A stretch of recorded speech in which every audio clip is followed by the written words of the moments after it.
Students, reading capital academy में आपका स्वागत है। स्टूडेंट्स, आज हम नगर पालिकाओं का अध्ययन करेंगे। नगर पालिकाओं की व्यवस्था संविधान के भाग 9A में अनुच्छेद P से Z और Z से ZG के भी की गई है। इस तरह से संविधान का भाग 9 का नगर पालिकाओं अर्थात नगरीय शासन से संबंधित है। इस तरह से स्टूडेंट्स, नगरीय क्षेत्र का सुशासन संचालित करने के लिए, नगरीय क्षेत्रों का प्रशासन संचालित करने के लिए, इसकी शासन प्रणाली को बेहतर चलाने के लिए नगर पालिकाओं का उपबंध किया गया है। नगरों की राजनीतिक प्रणाली कैसा हो, बेहतर शासन कैसे चले, इसके लिए संविधान के भाग 9A में नगरीय शासन की व्यवस्था की गई है। भारत में प्राचीन काल से ही सिंधु सभ्यता में नगर अच्छी नगरीय शासन प्रणाली के लिए जाने जाते थे। क्या होता है, भारत में प्राचीन संस्कृति थी जिसे सिंधु सभ्यता कहा जाता है। ये एक नगरीय सभ्यता थी। इसमें नगरीय शासन अपने उत्कृष्ट तरीका के लिए, एक्सीलेंट पद्धति के लिए जाना जाता है। इस तरह से ये प्रणाली बेहतर नगरीय शासन प्रणाली के लिए जानी जाती थी। इसी तरह देखा जाए, मौर्य काल में पाटलिपुत्र का प्रशासन 5 सदस्यों वाली 6 समितियों द्वारा किया जाता था।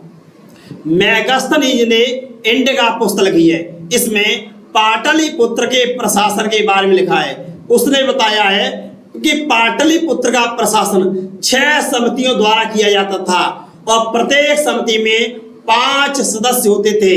इस तरह से पाटलिपुत्र का बेहतर प्रशासन किया जाता था। ये मौर्य काल के प्रशासन की विशेषता थी। इसी तरह से सिंधु सभ्यता में नगरीय शासन प्रणाली थी। इसके बेहतर शासन प्रणाली के प्रमाण हमें प्राप्त होते हैं। इसी बात को ध्यान में रखते हुए हमने संविधान के भाग 9A में ये नगरीय शासन प्रणाली की व्यवस्था की है। इस देखेंगे, आधुनिक काल में अंग्रेजों ने सर्वप्रथम चेन्नई मद्रास में नगर निगम की स्थापना की थी। अगर आधुनिक काल की देखी जाए तो चेन्नई में अर्थात मद्रास में अंग्रेजों ने नगर निगम की स्थापना की थी। इस तरह से नगरीय शासन प्रणाली अर्थात नगर पालिका, नगर निगम और नगर पंचायतें, इनकी व्यवस्था संविधान के भाग 9A में की गई है। ये देखेंगे, ये आगरा नगर निगम, आगरा नगर निगम की इमेज को दिखाया गया है। इसका अर्थ है कि आगरा का जो नगर निगम प्रशासन है, ये उसका एक प्रकार का कार्यालय है। नेक्स्ट देखेंगे, 74वें संविधान संशोधन द्वारा अनुसूची 12 में 74वें संविधान संशोधन द्वारा अनुसूची 12 जोड़ी गई और इसी तरह से भाग 9A जोड़ा गया। इस तरह से 74 अमेंडमेंट नगरीय शासन प्रणाली से संबंधित है। इसके द्वारा अनुसूची 12 जोड़ी गई और भाग 9A जोड़ा गया था। इसके द्वारा क्या किया गया था, नगर पालिकाओं को अधिक शक्तियां और प्राधिकार दिए गए थे। 74 अमेंडमेंट के द्वारा नगर पालिकाओं को अधिक शक्तियां दी गई और अधिक प्राधिकार दिए गए। स्टूडेंट्स, यदि वीडियो अच्छा लग रहा हो तो चैनल को सब्सक्राइब करें और शेयर करें। इस तरह से देखा जाए तो नगर पालिकाओं के लिए 18 विषय दिए गए। नगर पालिकाओं को कितने विषय दिए गए? नगर पालिकाओं को 18 विषय दिए गए हैं। इन 18 विषय पर नगर पालिकाएं काम करती हैं और अनुसूची 12 नगर पालिकाओं से संबंधित है। भाग 9A नगर पालिकाओं से संबंधित है। 74वां संविधान संशोधन भी नगर पालिकाओं से संबंधित है। और नगर पालिकाओं को कितने विषय दिए गए हैं? इनको 18 विषय दिए गए हैं। सामान्यतः देखा जाए, नगर पालिकाओं को 3 श्रेणियों में बांटा जाता है। नगर पालिका को 3 श्रेणियों में बांटा जाता है। कौन कौन सी है? एक है नगर पंचायत, जैसे उत्तर प्रदेश में फरिया एक नगर पंचायत है। इसी तरह से नगर पालिका देखा जाए, जैसे उत्तर प्रदेश में सिकोहाबाद एक नगर पालिका है। इसी तरह से नगर निगम देखा जाए तो फिरोजाबाद एक नगर निगम है, सिकोहाबाद एक नगर पालिका है और फरिया एक नगर पंचायत है। इस तरह से इन नगरों का बेहतर शासन कैसे चले, अच्छी शासन प्रणाली कैसे चले, इसके लिए 74वें संविधान संशोधन के द्वारा अनुसूची 12 जोड़ी गई और पार्ट 9A जोड़ा गया और इनको 18 विषय दे दिए गए। इस तरह से नगर पालिकाओं को अधिक शक्ति प्रदान की गई और इनको प्राधिकार सौंप दिए गए।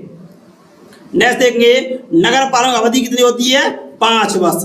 नगर पालिकाओं की अवधि 5 वर्ष होती है। इसके पदाधिकारी 5 वर्ष के लिए साधारण वयस्क नागरिकों द्वारा निर्वाचित किए जाते हैं। जैसे नगर निगम में एक मेयर या महापौर होता है, ये 5 वर्ष के लिए निर्वाचित किया जाता है।